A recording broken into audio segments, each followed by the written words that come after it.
Hello everyone, welcome back to Mathscan. Today we are going to discuss about difference between rational numbers and fractions.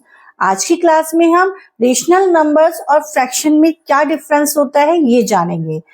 Rational number, अगर हम बात करें rational number की तो any number in P upon Q form, P and R integers where Q is not equals to 0. यानी कि rational number वो P upon Q form में जो नंबर्स होते हैं उन्हें हम रेशनल नंबर कहते हैं. ठीक है, लेकिन वहां P और Q बोथ आर इंटीजर्स, दोनों ही इंटीजर्स होने चाहिए. जबकि fractions, a number is P upon Q form where P and Q are whole numbers. यानी कि यहाँ पर जो P और Q जो होने चाहिए वो होल नंबर होने चाहिए, वो कोई इंटीजर नहीं होने चाहिए. उन्हें हम रेशनल नंबर कहते हैं.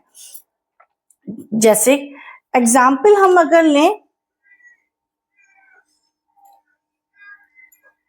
रेशनल नंबर के एग्जाम्पल की बात करें, जैसे 2/3 is a rational number.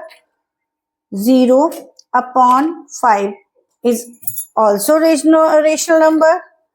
-3/5 is also rational number. 2/3 भी एक रेशनल नंबर है, 0/5 भी एक रेशनल नंबर है, -3/5 भी एक रेशनल नंबर है. इसमें आप देखिए दोनों ही पॉजिटिव इंटीजर है. ये भी एक 0 भी एक इंटीजर होता है. ठीक है, लेकिन बस कंडीशन ये होती है कि इसका जो डिनोमिनेटर है वो 0 नहीं होना चाहिए. क्योंकि रेशनल नंबर की बात करें या हम फ्रैक्शन की बात करें, it is a part of a whole. ये किसी पूरी एक चीज का पार्ट होता है.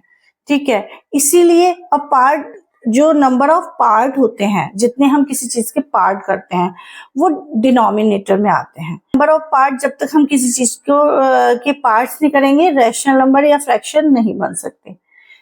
इसलिए Q जो होता है वो 0 नहीं होना चाहिए.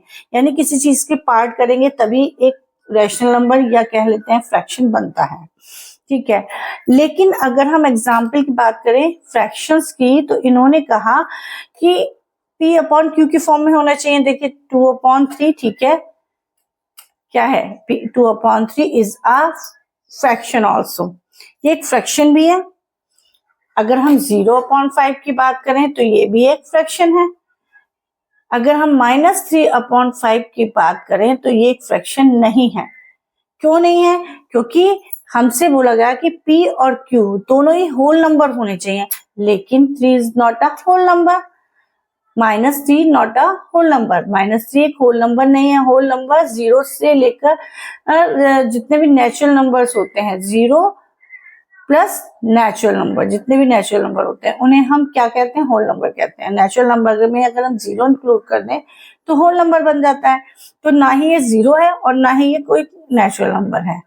ठीक है, 0, तो इसलिए ये एक निगेटिव नंबर है. यानी कि हम इस रिजल्ट पर पहुंचे कि जो रेशनल नंबर्स होते हैं कैन बी निगेटिव. वो निगेटिव हो सकते हैं, but fraction can not be negative. Fraction negative नहीं हो सकता. ठीक है, अगर हम बात करें कि -9/8 ये रेशनल है या फ्रैक्शन, तो ये रेशनल नंबर तो है बट फ्रैक्शन ये नहीं है. ठीक है, अब बात करते हैं हम. देखिए रेशनल नंबर एंड फ्रैक्शन में डिफरेंस क्या है कि P और Q दोनों ही इंटीजर्स होने चाहिए. इंटीजर में यानी कि कोई भी नंबर P न्यूमरेटर में, डिनोमिनेटर में कोई भी नंबर निगेटिव आ सकता है. बट अगर फ्रैक्शन में बात करें तो फ्रैक्शन में न्यूमरेटर और डिनोमिनेटर में कोई भी नंबर निगेटिव नहीं होना चाहिए. अगर निगेटिव नंबर है दोनों में से कोई या दोनों ही नंबर, तो वो क्या होंगे? वो फ्रैक्शन नहीं होंगे. रेशनल नंबर के बारे में अब बात करते हैं कि रेशनल नंबर में इक्विवेलेंट रेशनल नंबर क्या होते हैं. इक्विवेलेंट रेशनल नंबर वो रेशनल नंबर होते हैं कि अगर हम किसी भी रेशनल नंबर की, सपोज एक रेशनल नंबर है A/B, उसकी अगर हम किसी भी सेम नंबर से मल्टीप्लाई कर दें, उसके न्यूमरेटर एंड डिनोमिनेटर में सेम नंबर से हम मल्टीप्लाई कर दें, तो जो नया एक फ्रैक्शन बनेगा, न्यू एक रेशनल नंबर आएगा सेम नंबर से मल्टीप्लाई करने पर, वो क्या होगा, इक्विवेलेंट फ्रैक्शन होगा। वो एक क्या होगा, इक्विवेलेंट फ्रैक्शन होगा, इक्विवेलेंट रेशनल नंबर होगा। यदि हम किसी भी एक रेशनल नंबर की मल्टीप्लाई उसके न्यूमरेटर और डिनोमिनेटर में किसी सेम नंबर से करते हैं, तो जो न्यू रेशनल नंबर बनता है वो क्या होता है, वो उस पहले वाले रेशनल नंबर का एक इक्विवेलेंट फ्रैक्शन होता है, जो देखने में तो डिफरेंट लगते हैं पर वो होते सेम है। फॉर एग्जाम्पल, सपोज हमने एक नंबर लिया 2/5।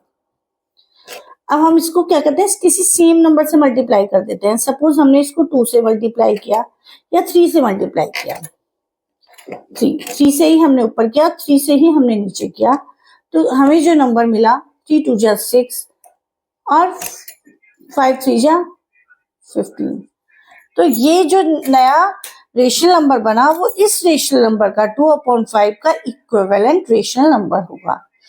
और इसको प्रूफ करने के लिए क्यों होगा कि अगर इसको लोएस्ट टर्म में कन्वर्ट करेंगे, किसी लोएस्ट टर्म क्या होती है, किसी भी रेशनल नंबर को उसकी लोएस्ट टर्म में यानी स्टैंडर्ड फॉर्म में कन्वर्ट करने के लिए हमें किसी सेम नंबर से उसको डिवाइड करना होता है, किसी सेम नंबर को उसके न्यूमरेटर और डिनोमिनेटर को डिवाइड करना होता है।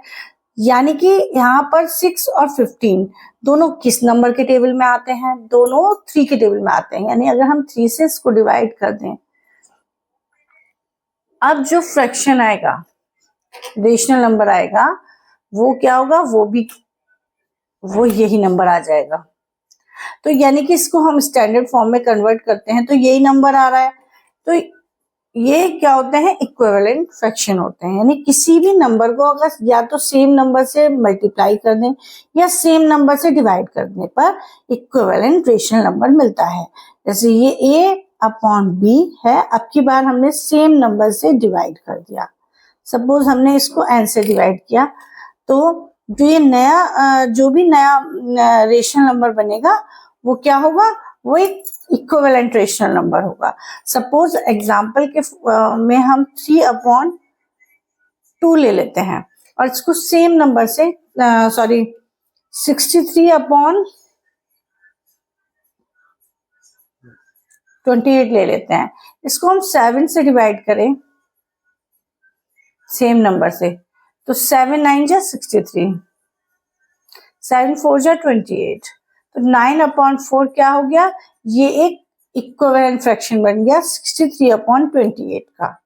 यानी अगर हम किसी भी रेशनल नंबर को सेम नंबर से मल्टीप्लाई कर दें या सेम नंबर से डिवाइड कर दें, तो जो नया रेशनल नंबर आएगा वो पहले वाले रेशनल नंबर का क्या होगा, इक्विवेलेंट रेशनल नंबर होगा।